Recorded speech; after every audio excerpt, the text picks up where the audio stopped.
Tepuk tangan dulu buat kawan saya ini. Dengar. Iya. Jadi kita mengkorelasikan saja kepada presiden ya. Jadi tidak ada presiden selain Jokowi.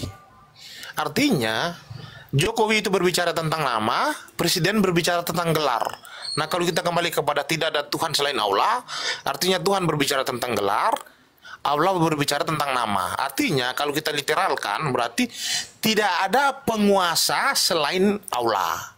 Tiada penguasa selain Jokowi. Itu benar. Gini, saya tanya ke Ica.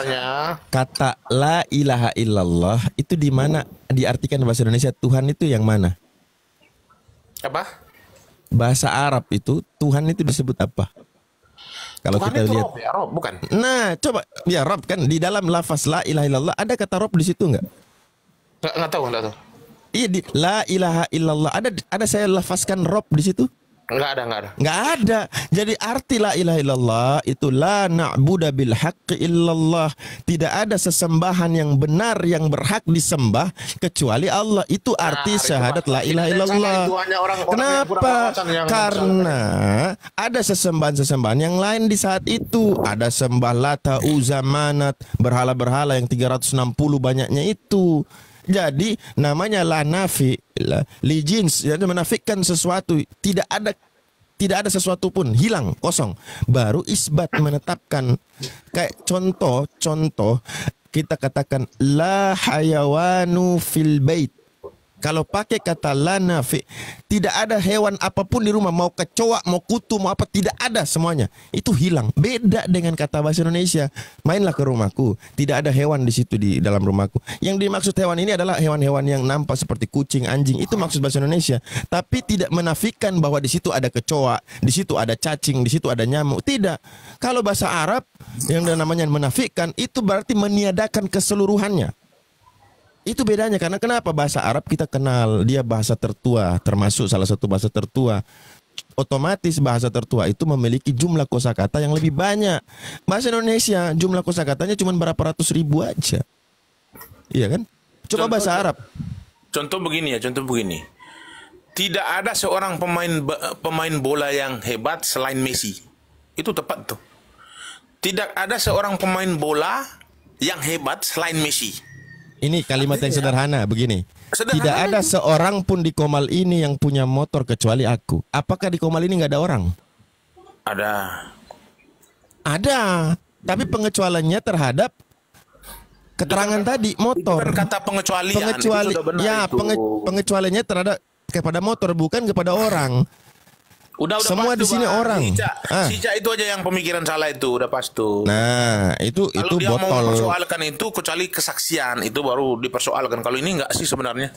Nah, kata asyhadah itu bermakna ikrar, menetapkan atau menegaskan. Bukan kata asyhadah yang dimaksud adalah melihat dengan kedua mata, bukan. Makanya saya bilang bahasa Indonesia ini minim kosakata. Jadi bisa mungkin sang terjemahan itu mencari yang mendekati.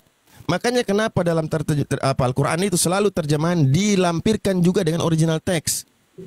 Karena tidak ada satupun penerjemah yang mengklaim bahwa terjemahannya udah yang paling benar. Nggak ada. Tidak ada seperti itu. Kita masuk ke ranah Tuhan aja lebih enak kita dialog. Kembali kepada bahasa. Ini masalahnya kepada bahasa.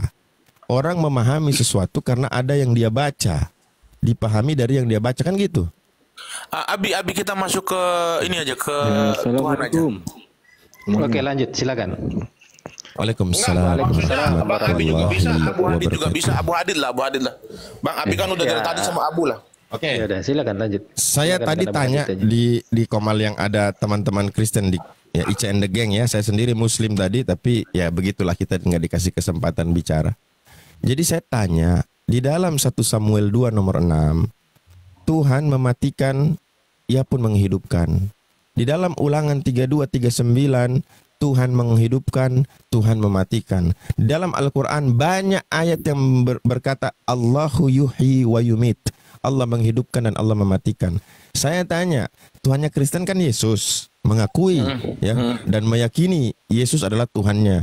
Saya tanya, apakah Yesus juga menghidupkan dan mematikan? Iya, bisa. Saya tanya dalilnya mana? Nggak ada.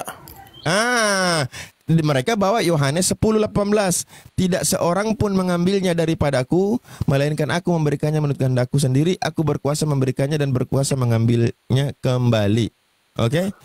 Pertanyaan itu kan saya tentang personalnya. Nah, saya tadi jawab gitu. Saya bilang, Bang, Yohanes 10:18 bicara tentang personal Yesus yang dalam fakta yang kalian akui, dia itu mati disalib.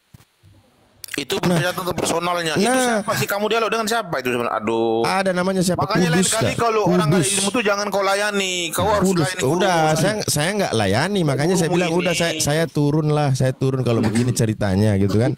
Itu yang mati kan sisi kemanusiaannya, Bang Abu. Nah, akhirnya dia bilang kalian itu Islam selalu membenturkan keilahian dengan kemanusiaannya.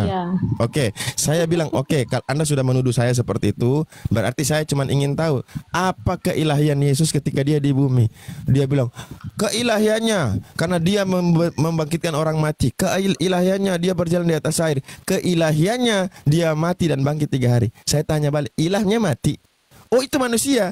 Loh, tadi kan saya udah bilang tinggalkan kemanusiaannya, bicara tentang keilahiannya. Dia nggak terima coba. Dia yang ngomong begitu. Coba nanya sama gurumu aja. Saya cuma nanya keilahiannya mati dan bangkit. Tapi dia bilang itu manusianya. Loh, kenapa kau masukkan dalam keilahian kalau begitu? Akhirnya nangis, ya kan? Mulai suruh di mute. Saya pikir nggak kondusif lagi kalau diskusi kayak gitu kan. Seharusnya itu kamu nanya sama gurumu ini, nanya sama orang itu.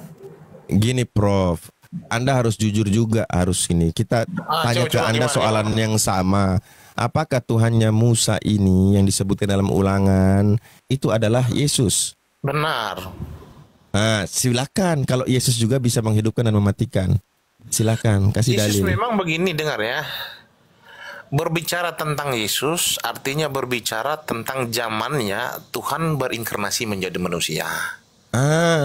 Dengar dulu, berbicara tentang Yesus berarti berbicara zaman Tuhan berinkarnasi menjadi manusia. Itu di zaman siapa?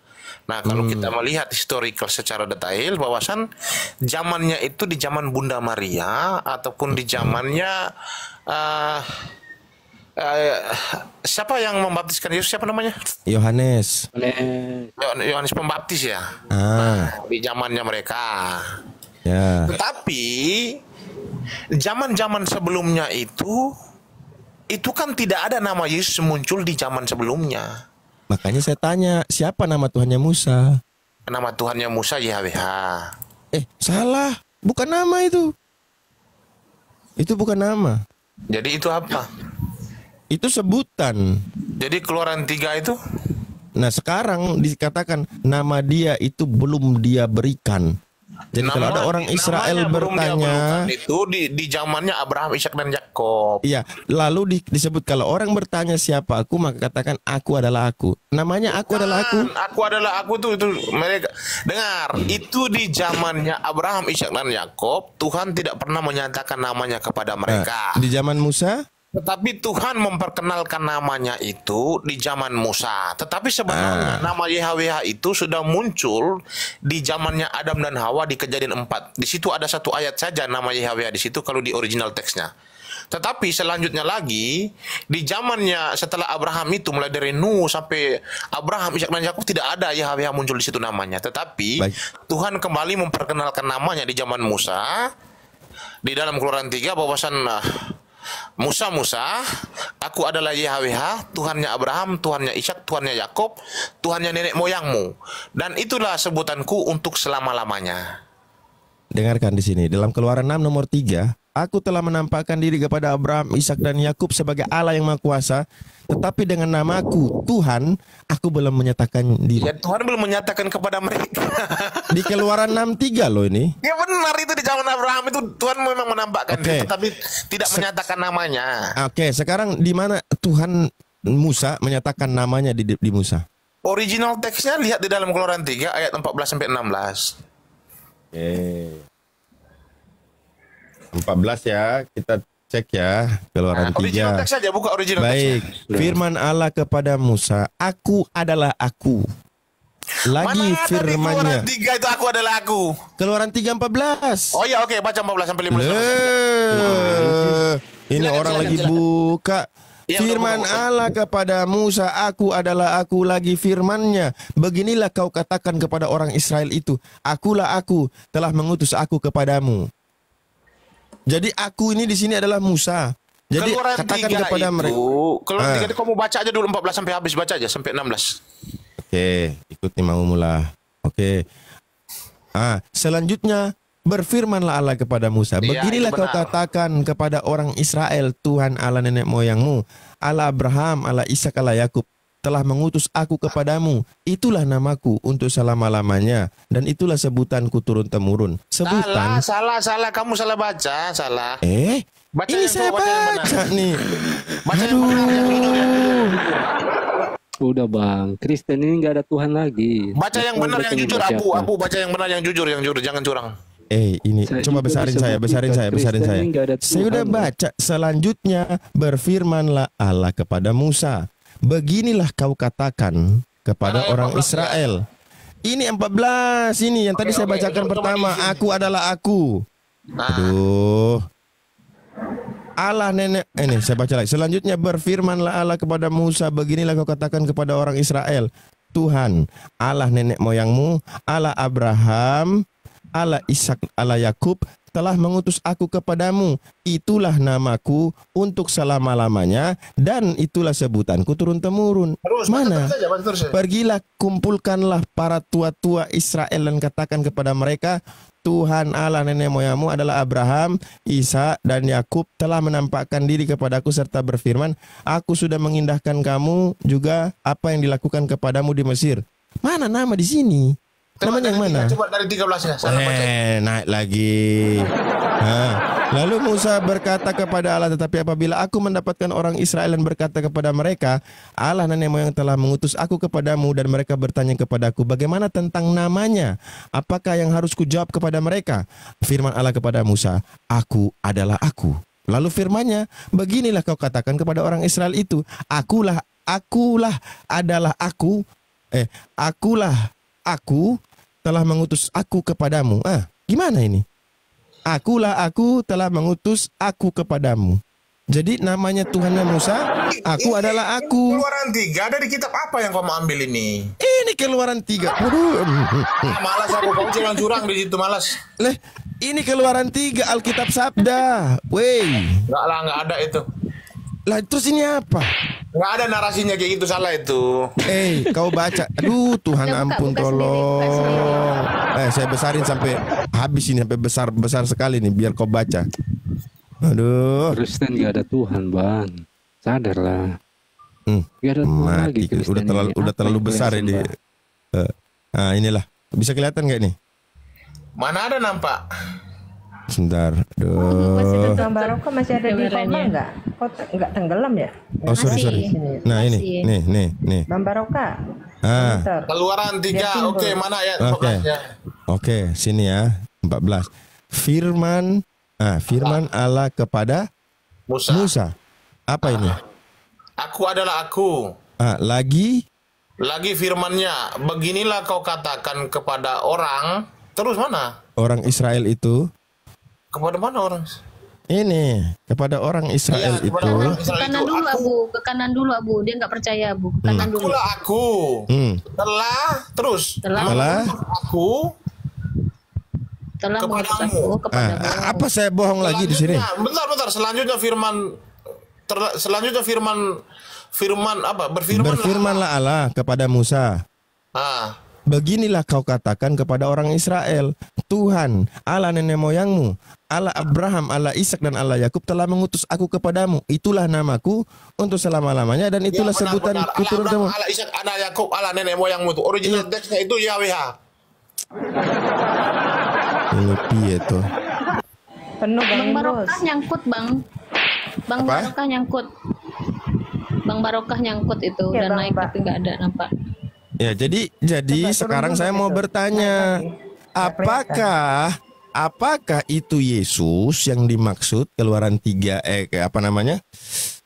Keluaran 3, Ulangan 3239, 1 Samuel? Apakah itu Yesus? Maksudnya gimana? Aku nggak ngerti. Maksudnya Tuhan yang berbicara dengan Musa itu apakah Yesus? Iya. Ya benar, itu benar. Di mana Tuhan mengatakan bahwa namanya Yesus? Dengar, kalau kamu berbicara di situ, berbicara tentang sosoknya atau nama? Loh, sekarang saya Kalau tanya. sosoknya, dengar, kalau sosoknya itu adalah sosok yang sama, yang dari Adam sampai di zaman Yesus itu adalah sosok yang sama. Tetapi namanya itu berbeda-beda. Tetapi kita tidak berbicara tentang proper name, tetapi kadang-kadang Tuhan menggunakan generik. Nah, contoh begini ya, dengar ya. Ketika di zaman Abraham itu, Tuhan berbicara dengan istrinya Abraham namanya Sarah. Nah, Sarah, Hagar atau Sarah ya? Ibunya Ismail siapa namanya? Hagar. Abu. Gajar. Ibunya Ismail Hagar ya? Nah, ketika ibunya Ismail itu, ketika dia di mata air, lalu Tuhan berbicara dengan dia. Nah, ketika Tuhan berbicara dengan Hagai, setelah selesai berbicara, lalu Hagai menyebut Tuhan itu dengan El Roi. Jadi Tuhan itu ketika dia berbicara dengan para nabi ataupun dengan orang pada zaman dulu itu banyak sebutannya. Bisa juga disebut dengan sebagai El Shaddai, bisa juga disebut sebagai El Roi. Iya, sebutan. Lalu di zaman Bunda Maria disebut sebagai Yesus, tetapi itu bukan bagian daripada proper name. Nah, itu bagian daripada generik. Nah, proper name-nya apa? Proper name-nya YHWH di dalam Keluaran 3 tadi. Kalau kita baca, Meme, harus jujur-jujur lah. Dalam Lukas itu, yang disebutkan Yesus itu Tuhan apa manusia? Yang mana Lukas 2 ayat 11? Yang punya nama Yesus itu jujur Tuhan apa manusia? Lukas 2 ayat 11. Ya, Lukas 2:31, ya Lukas 1:31. Engkau akan mengandung dan melahirkan seorang anak laki-laki dan hendaklah berikan dia nama Yesus. Itu manusia apa Tuhan? Yang dilahirkan itu Tuhan. Bukan manusia. Jadi seorang anak itu seorang Tuhan. Seorang anak berbicara tentang manusia. Nah, kita berbicara Tuhan, dengar. Berbicara tentang Tuhan artinya berbicara yang tidak kelihatan. Artinya Ngapain kita berbicara yang tidak kelihatan lalu dikatakan di sini? Makanya nggak diceritakan yang tidak kelihatan. Contoh dengar dulu. Berbicara tentang Tuhan, berbicara tentang tidak kelihatan. Berbicara tentang bayi Yesus artinya berbicara tentang yang kelihatan. Nah, Tuhan itu pada dasarnya tidak kelihatan, dia menjadi kelihatan menggunakan tubuh manusia. Maka di dalam Yohanes 1:14 itu kan suara Tuhan yang tidak kelihatan ini telah menjadi daging.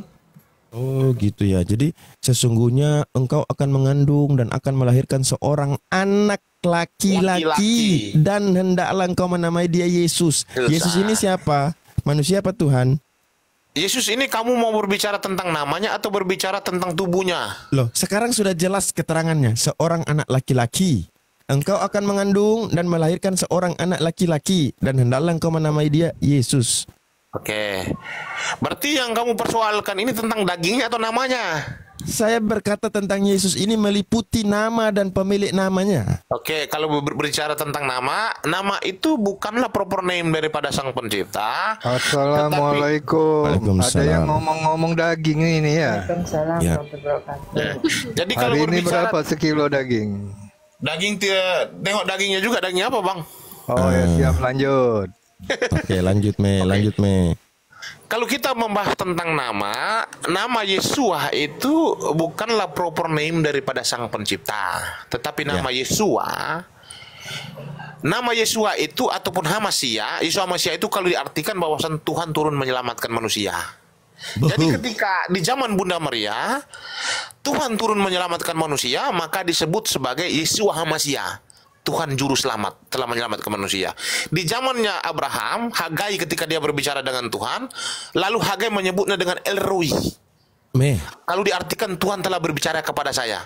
Jadi nama El Roi, El Shaddai, Yesua Hamasia ini memiliki arti. Jadi itulah bukanlah bagian daripada nama Tuhan itu sendiri, tetapi bagian daripada bagian ketika Tuhan menjalankan misinya, maka sebutannya disebut Yesua Hamasia. Nah, itu berbicara tentang nama ini. Kalau kita berbicara tentang dagingnya, Apakah ini Tuhan atau tidak? Ini yang kamu maksud? Saya tadi secara keseluruhan nama dan pemilik nama. Begini, berbicara tentang Tuhan itu begini, berbicara tentang hakikat dan nama. Contoh seperti Tuhan ya, Tuhan kami itu hakikat adalah roh. Kamu mau membahas tentang roh Tuhannya dulu atau mau membahas tentang namanya?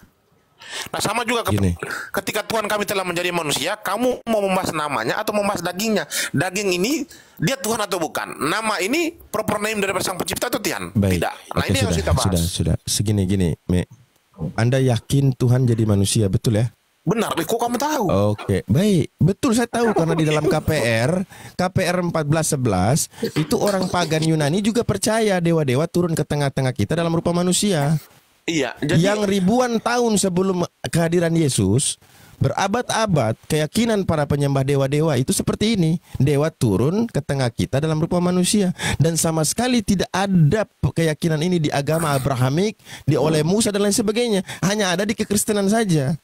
Nah, yang bikin miris lagi, keyakinan tentang Tuhan turun, dewa turun ambil rupa manusia, itu diberikan kepada sosok Yesus, sementara dewa-dewa ini diberikan kepada nama-nama lain seperti Horus dan lain sebagainya.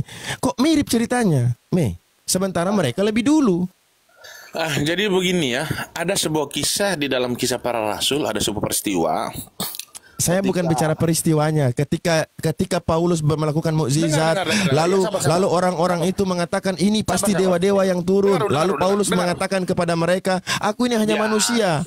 Aku hanya manusia biasa. Oke. Sabar dulu. Jadi ada sebuah peristiwa di dalam Kisah Para Rasul. Paulus dengan sahabatnya, mereka pergi ke daerah yang bukan Israel. Jadi di situ mereka itu melakukan mujizat banyak. Nah, ketika mereka melakukan mujizat banyak, maka orang-orang di situ kan, penduduknya di situ kan mereka agamanya adalah paganisme. Artinya mereka percaya kepada dewa-dewa. Jadi di dalam pemahaman mereka atau dalam ajaran mereka itu mereka meyakini bahwasan dewa itu bisa menjadi manusia. Nah, salah satunya adalah Osiris. Nah, Osiris itu kan ada banyak. Sabar dulu, gurumu lagi mengajar itu, kamu diam dulu. Gini, jangan ceritakan itu, kami udah tahu, jangan diulang. Saya maksudnya kalau guru stretching pointnya, stretching pointnya adalah ketika sebagian Kristen mengatakan Yesus Tuhan, dilihat dari apa? Mukjizatnya. Sama. Pagan juga melihat itu seseorang itu dari mukjizat dan dia berkata ini dewa yang turun jadi manusia. Sama, kalian juga mengimani ini pasti Tuhan, nggak mungkin orang lain. Nah kalau dia sudah seperti ini berarti Tuhan yang turun jadi manusia. Sama, di mana bedanya? Oke, saya lanjutkan. Makanya saya bilang yang bikin miris tuh kawan ya, Prof yang saya hormati dan saya banggakan, yang bikin miris tuh kisah pagan-pagan yang kita klaim itu adalah mitos, itu ribuan tahun sebelum Yesus. Lah sekarang kok ketika kita lihat Yesus yang diceritakan di Bible ini kok mirip dengan apa yang mereka sembah oleh orang-orang pagan. Contoh nih, kita ambil satu contoh, ada ribuan atau ratusan nama dewa-dewa dalam itu. Kita ambil saja dari Mesir itu ya, yang dekat dengan apa namanya keyakinan tadi. Kayak Horus tadi. Coba cek Horus ini siapa? Horus ini dia anaknya dari Osiris. Iya kan? Betul tidak? Horus dalam mitologi Yunani, mitologi kuno, dalam keyakinan paganisme, dia adalah anaknya Osiris. Yang lahir dari seorang ibu yang namanya Mary. Si Horus ini ya. Horus ini lahir dari seorang ibu yang namanya Mary. Kemudian si Horus waktu menjadi manusia di bumi, dia punya ayah angkat namanya Joseph. Coba bayangkan. Ini entah Kristen yang tiru ini apa Yunani pagan yang tiru Kristen, saya nggak ngerti. Saya nggak bahas ke situ. Kemudian kedatangan Horus ke bumi ini ya disampaikan oleh ibu mereka yang menerima dari seorang malaikat. Ini Horus, saya bicara Horus, saya nggak bicara Yesus. Nah, lalu si Horus ini ya, dia waktu lahir yang umumkan kelahiran dia itu malaikat menurut mitologi mereka. Waktu Horus lahir ya, ada seorang raja yang bernama Herod yang mencoba untuk membunuh Horus. Makanya Horus ini diungsikan keluar daripada Mesir. Saya bicara Horus nih, entah nanti sama dengan Yesus atau tidak, itu nanti terserah kalian. Lalu ketika Horus ini dewasa, ada ritual khusus yang dimana itu matanya akan dipulihkan, sebagaimana ada dalam Yahudi yang disebut dengan bar mitzvah, ada ritual khusus. Nah, kemudian Horus ini dia dibaptis di sungai Eridanus. Yang membaptis dia ini namanya Anup. Lalu si Anup yang membaptis Horus ini, dia matinya itu dipenggal. Coba. Lalu si Horus ini pernah dibawa oleh Set. Tahu Set? Set itu adalah istilah musuh dalam agama pagan itu. Dia pernah dibawa ke padang gurun Amenta. Dinaikkan ke atas gunung untuk dicobai, digoda. Ini Horus. Ini cerita dari mana kau ambil ini? Lah ini mitosnya Yunani, mitosnya penyembah Horus. Enggak, bentar dulu. Loh. Cerita kok persis sekali dengan Yesus ini kau dapat dari mana ini? Makanya saya bilang, apakah Ya, mereka bentar, yang bentar, niru Kristen? Kau sendiri atau memang benar-benar? Dulu, Pak. Enggak, gini loh, buka saja di literasi di Google siapa Horus. Bentar. Paganisme itu tidak mempercayai malaikat. Bentar, saya agak sedikit lucu sebenarnya. Apa kau ngarang-ngarang atau enggak? Bentar dulu. Gini. Ya, bentar dulu. Penyebutan malaikat. Kalau ngarang-ngarang cerita kan paling malas aku loh. Bateraiku udah habis, kau ngarang pula di sini. Jalan juga dulu. Dengar ya. Sebentar. Penyebutan malaikat itu adalah penyebutan kami, bukan penyebutan mereka, tapi diilustrasikan malaikat. Karena apa? Ada satu sisi yang dia berbeda dengan dewa-dewa, ya. Pasti malaikat, itulah diasumsikan malaikat. Tetapi kalau cuma masalah itu lalu kau menggugurkan keseluruhan kisah ini, maka harus Anda punya bantahan yang spesifik. Begitu.